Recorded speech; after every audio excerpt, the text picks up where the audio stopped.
Hi, my name is Casey Rummel. I'm recording this video as part of an application to the downtown school in Seattle.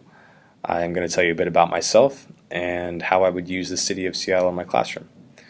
So, I'm an English teacher here at LPS Richmond, have been for 5 years, and I've also been the varsity men's and women's soccer coach for that same period. I'm actually wearing my LPS Richmond soccer t-shirt today. The boys have a game later on today, and both of those jobs have been very rewarding for me for different reasons. In the classroom, it's the ability to cultivate critical thinking and reflection skills on behalf of students and to sort of get them to recognize the power that they have as thinkers and readers and writers and as citizens.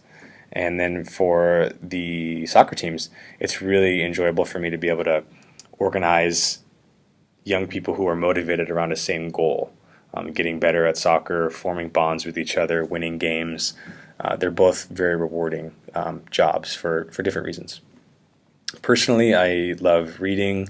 I love hiking and getting out in nature. I love traveling, both internationally and just around town or in the States. I love that feeling of not really knowing where that next day might take you. Even if you have a plan, you just are not sure what that experience is going to be like because you haven't been there. So it's very refreshing and exciting, and I always am looking forward to my next trip. As for how I would use the city of Seattle in my classroom, I love the ability of English to be a flexible medium. So if you want to look at history, for example, the rich history of Seattle, you could examine historical articles about the development of the tech industry, or you could look at Chief Seattle's speech from 1854.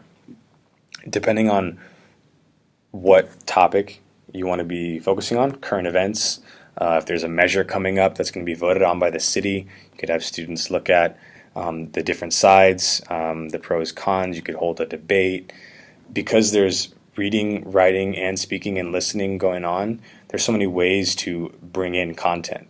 I've designed units here at LPS in my AP classes where I had a little more freedom to design the actual content around concepts like ideology, where we look at how our thought processes are formed, where our ideas come from, how we shape our views on the world.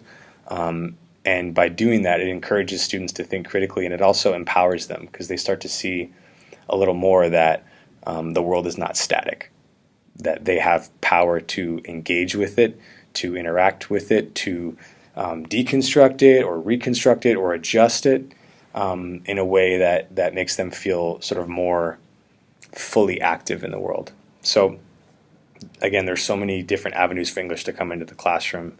It kind of depends on what's been built so far by the Lakeside School, and I'd look to just build on that in collaboration with the rest of the team. Thanks for listening, and I look forward to getting to know the rest of the team.